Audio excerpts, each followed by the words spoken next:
एक नौजवान युवक होता है जो शाम को लगभग 6:15 बजे पुलिस स्टेशन में पहुंचता है और वो पुलिस को सबसे पहले वो अपना नाम बताता है।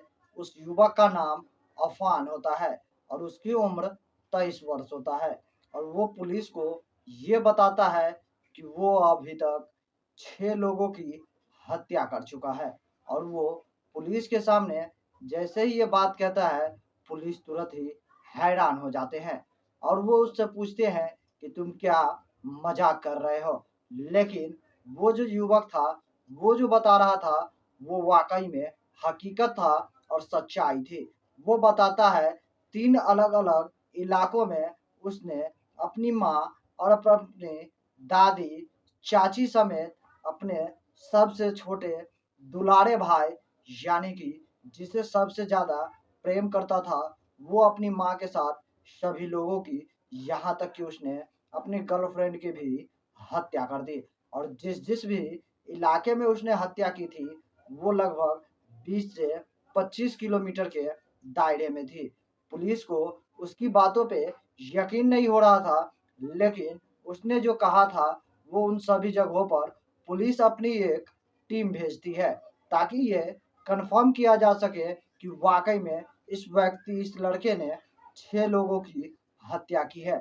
जब पुलिस अपनी उस टीम को उस जगह पर भेजते हैं जहां पर उसने जो अलग-अलग लोगों की हत्याएं की थी, उस जगह पे जैसे ही पुलिस पहुंचती है तो देखती है कि बाहर से उस जगह पे, उस दरवाजे पे ताला लगा हुआ है।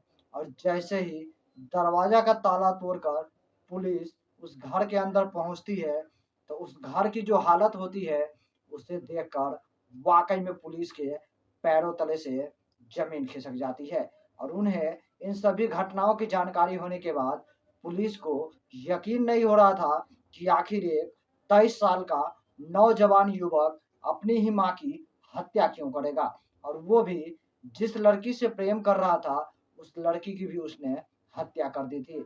और साथ ही साथ वो अपने सबसे छोटे भाई को, जिससे सबसे ज़्यादा प्रेम करता था, उस भाई की भी उसने बहुत ही बेरहमी से हत्या कर दी।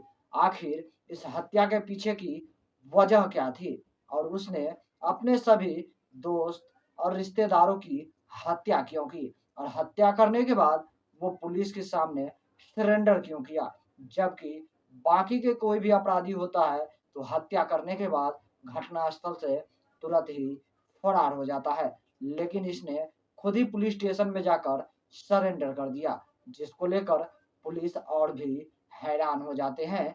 और उन्हें इस घटना के बारे में जैसे ही बारीकी से छानबीन करते हैं, तब जो इस घटना का और इस हत्या का राज खुलता है, उसे सुनकर सभी के पैरों के तले से जमीन खिसक जाती है। नमस्कार दोस्तों, मेरा नाम है सुशील पंडित और आज की जो कहानी है, ये वाकई में दिल दहला देने वाली है।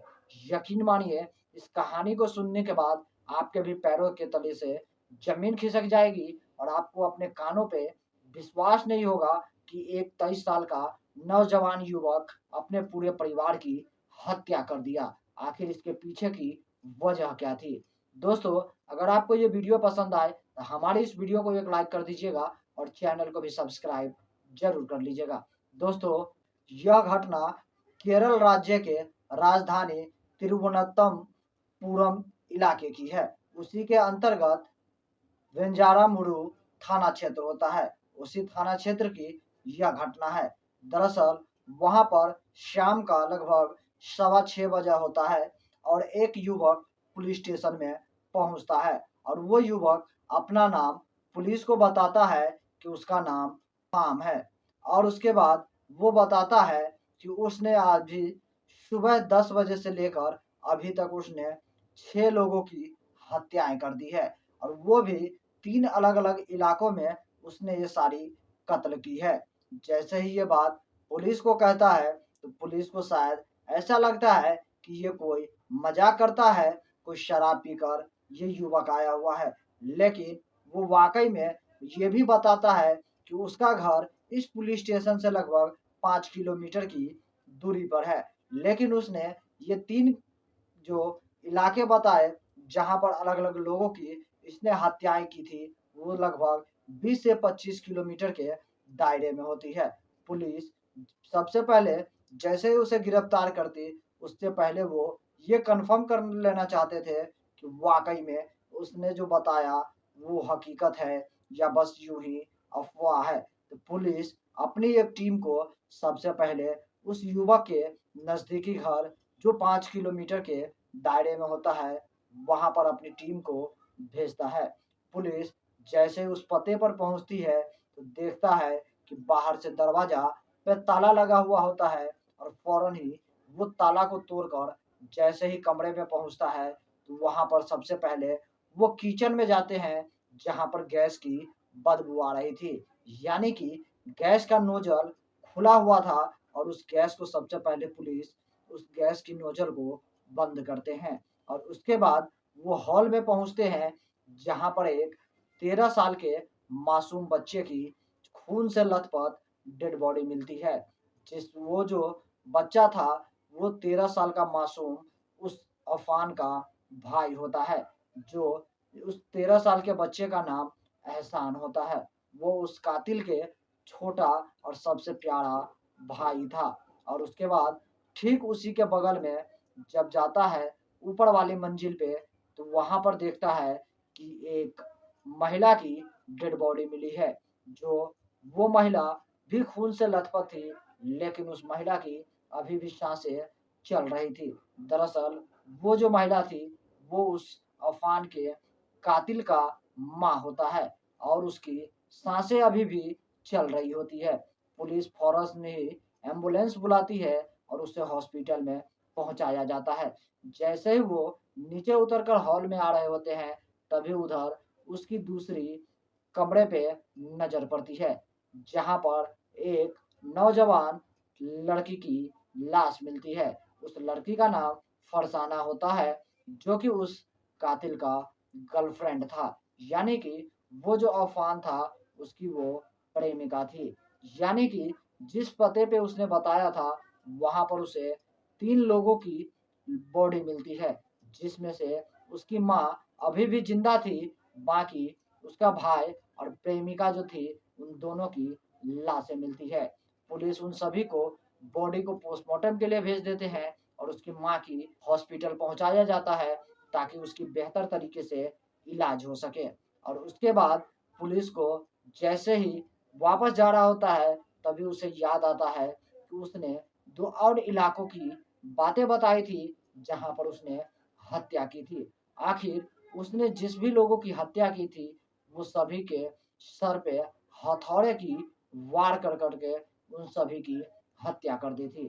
पुलिस सबसे पहले वो 2 अलग-अलग इलाके जो थे, वहाँ के पुलिस को इस घटना की जानकारी देते हैं, और वहाँ की भी पुलिस टीम उस घटना स्थल पर पहुँचते हैं। और उस घटना स्थल पर पहुँचने के बाद सबसे पहले वो भी कंफर्म करना चाहते थे कि वाक़ई में यहाँ भी कोई हत्या हुई है या नहीं। जैसे ही उस इलाके में पहुँचते हैं और उस घर के पास पहुँचते हैं, वहाँ भी उसे उस घर पे ताला लगा हुआ मिलता है। सबसे पहले वो ताला तोड़कर दरवाजे के अंदर जाते हैं, और वहाँ पर जैसे ही दरवाजे के अंदर पुलिस पहुँचती है, वहाँ पर एक 80 साल की बूढ़ी महिला की डेड बॉडी मिलती है, जो कि खून से लथपथ थी, और उसके भी सर पे लगातार कई जोर की वार किए हुए थे, जिसकी वजह से उसकी काफ़ी खून बहने की वजह से उस 80 साल की बूढ़ी महिला की घटना स्थल पर ही मौत हो गई थी। अब बारी थी अगला, यानी कि तीसरे पते के बारे में, जहाँ पर उसने और 2 हत्याएं की हुई थी। यहाँ पर अभी तक 3 डेड बॉडी मिल चुकी थी, और जब वो दूसरे पते पे पुलिस टीम पहुंचती है, वहां भी उनको घर के दरवाजे पर ताला लगा हुआ मिलता है, और वो भी उस दरवाजे की ताला तोड़कर जैसे उस कमरे में पहुंचते हैं, तो वहां पर देखते हैं कि उसका जो वो कमरा था, उसमें उसका कातिल का चाचा फतीम अपनी पत्नी साजिदा के साथ रहती है। वहां पर उसे दोनों चाचा और चाची की डेड बॉडी मिलती है। पुलिस उन दोनों भी डेड बॉडी को पोस्टमार्टम के लिए भिजवा देते हैं, और वो अपने सीनियर अधिकारी से ये कंफर्म करते हैं कि जिस जिस भी एड्रेस पे ये बताया गया था कि कत्ल की गई है, यहाँ पे उन सभी की डेड बॉडी मिली हुई है। अब पुलिस जैसे ही उस युवक को गिरफ्तार करने की बात करता, वैसे ही वो युवक अपने पास से एक चूहे की रैट वाली दवा निकालकर एक शीशी रख देता है, जिसे देखकर पुलिस को अंदेशा हो जाता है कि हो न हो ये भी अपनी जान गंवाने की कोशिश करता है और उसकी तबीयत बहुत ही ज़्यादा बिगड़ने लगती है। पुलिस फौरन ही उसे सबसे पहले अपने गाड़ी में ले जाकर हॉस्पिटल पहुंचाते हैं, जहां पर उसकी हालत बहुत ही ज़्यादा सीरियस हो जाती है। पुलिस को जैसे इन सभी की डेड बॉडी मिलती है, तब वो सबसे पहले ये सोचते हैं कि आखिर उसने जो अफान है, उसने इन सब की हत्या क्यों की होगी?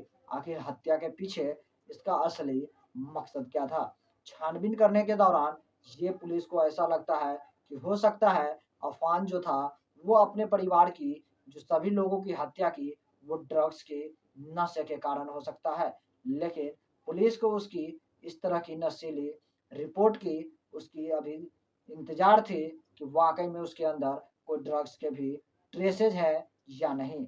लेकिन पुलिस दूसरे तरीके से भी छानबीन कर रही थी कि आखिर इसकी असली मकसद क्या रही होगी।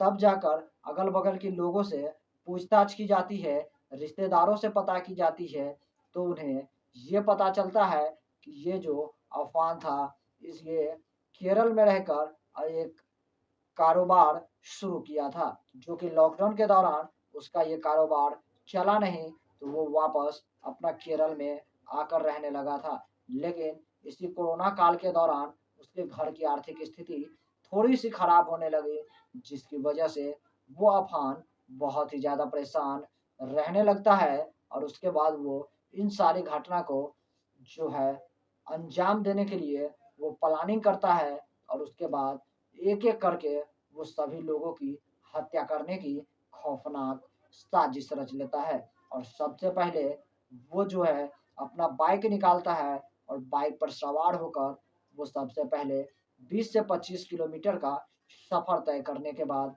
वो अपनी 80 साल की बूढ़ी दादी के पास पहुंचता है, जहां पर वो उस बूढ़ी दादी के सर पर एक हथौड़ी से वार कर कर उसकी हत्या कर देता है और हत्या करने के बाद वो उस हथौड़ी को वहाँ पर बहुत ही अच्छी तरीके से धुलाई कर लेता है और उसके बाद उस घर से वापस निकलता है और बाहर से ताला लॉक कर देता है और उसके बाद वहाँ से निकलने के बाद वो अफान अपने चाचा-चाची के घर, यानी कि जो उसका चाचा वहाँ पे रह रहा था, लतीफ़, और उसकी चाची सजीदा, उसके घर पर पहुँचते हैं और वहाँ पर जैसे ही उसकी चाची सबसे पहले दिखाई देती है, उनके भी सर पे उसी हथौड़ी से लगातार कई वार करते हैं, जिसकी वजह से उसकी मौत मौकाए वारदात पे ही हो जाती है और उसके बाद वो अपने उस चाचा लतीफ़ को भी मौकाए वारदात पे ही बेरहमी से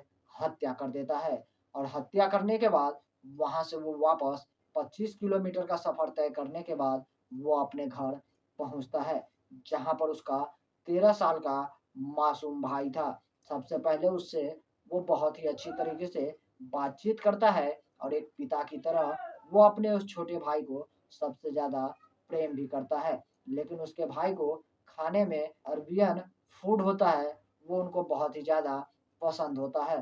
तो वो अफ़ान अपने छोटे भाई एहसान को लेकर एक रेस्टोरेंट में पहुँचता है और उन्हें वो अरेबियन फूड खिलाता है और उसके बाद कुछ घंटे बीतने के बाद वो अपने छोटे भाई एहसान के साथ वापस घर लौटता है और उसी घर में जैसे ही हॉल के अंदर प्रवेश करता है, उसका बड़ा भाई जो अफ़ान था, वो अपने सबसे प्यारे और सबसे दुलारे छोटे भाई एहसान के सर पे उसी हथौड़े से वार करके उसकी भी बेरहमी से हत्या कर देता है और हत्या करने के बाद ठीक ऊपर वाली पहली मंजिल पर पहुंचता है, जहां पर उसकी माँ सलमा सो रही होती है। उनके भी सर पे उसी हथौड़े से जोरदार वार कर देता है, जिसकी वजह से उसकी माँ की भी मौत हो जाती है। यहाँ तक कि वो अधमरा हो जाती है और उन्हें ऐसा लगता है कि उसकी माँ की भी मौत हो गई है। और उसके बाद वो अपनी प्रेमिका फरसाना को फ़ोन करके बुलाता है। जैसे ही उसकी प्रेमिका उसके घर में आती है, वो उसका आखिरी शिकार होने वाली थी और जैसे ही वो अंदर आती है, उसके बिस्तर पे वो अफ़ान जोरदार हथौड़े की वार कर कर उसकी भी हत्या कर देता है। यहाँ तक उसने लगभग 6 हत्याएँ कर चुका था और वहाँ से वो वापस सीधे जो है अपनी बाइक स्टार्ट करता है और वहाँ केरल के राजधानी तिरुवनंतपुरम के वेंजुरामुडु के पास जो थाना क्षेत्र होता है, वहाँ पर पहुँचकर अपने आप को सरेंडर कर देता है। और तब जाकर पुलिस को ऐसा अंदेशा हो रहा है कि हो ना हो उसे गिरफ्तार करने के बाद कि इसकी हत्या के पीछे असली मकसद कुछ और ही रहा हो। बाकी पुलिस अभी भी छानबीन कर रही है और ये पता लगाने की कोशिश कर रही है कि आखिर उसने इन सभी लोगों की हत्या क्यों की और इसके हत्या के पीछे इसका असली मकसद क्या था। लेकिन लोगों और रिश्तेदारों से ये पता लगा कि हो सकता है इसकी हत्या करने की असली वजह आर्थिक स्थिति रही होगी, जिसकी वजह से उसने इतना बड़ा कदम उठा लिया। लेकिन उसकी माँ सलमा अभी भी ज़िंदगी और मौत के बीच जंग लड़ रही है और वो जो अफ़ान था जिसने इन सभी लोगों की हत्या की थी, वो भी अभी हॉस्पिटल में है। बाकी जैसे ही उसे डिस्चार्ज किया जाएगा, पुलिस उससे इन सभी घटनाओं के बारे में पूछताछ करेगी कि आखिर उसने इसकी हत्या क्यों की और हत्या करने के पीछे उनका ये सारा असली मकसद क्या था। बाकी दोस्तों, इस तरह की हुई वारदात और इस तरह की घटना को लेकर आप लोग क्या सोचते हैं? हमारे कमेंट सेक्शन में कमेंट करके ज़रूर बताइएगा। बाकी इस वीडियो को और इस कहानी को सुनाकर हमें किसी के दिल को ठेस पहुँचाने का कोई भी इरादा नहीं था। बस आप लोगों को जागरूक करना है और इस तरह की घटना से अवगत करवाना है कि आजकल हमारे समाज में किस तरह की घटनाएँ हो रही है और हमारी समाज किस दिशा में जा रही है। बाकी इस तरह की खूनी बेटे को और क्या सज़ा मिलनी चाहिए, हमारे कमेंट सेक्शन में कमेंट करके ज़रूर बताइएगा। तब तक के लिए जय हिंद, जय भारत, सतर्क रहिए, सावधान रहिए।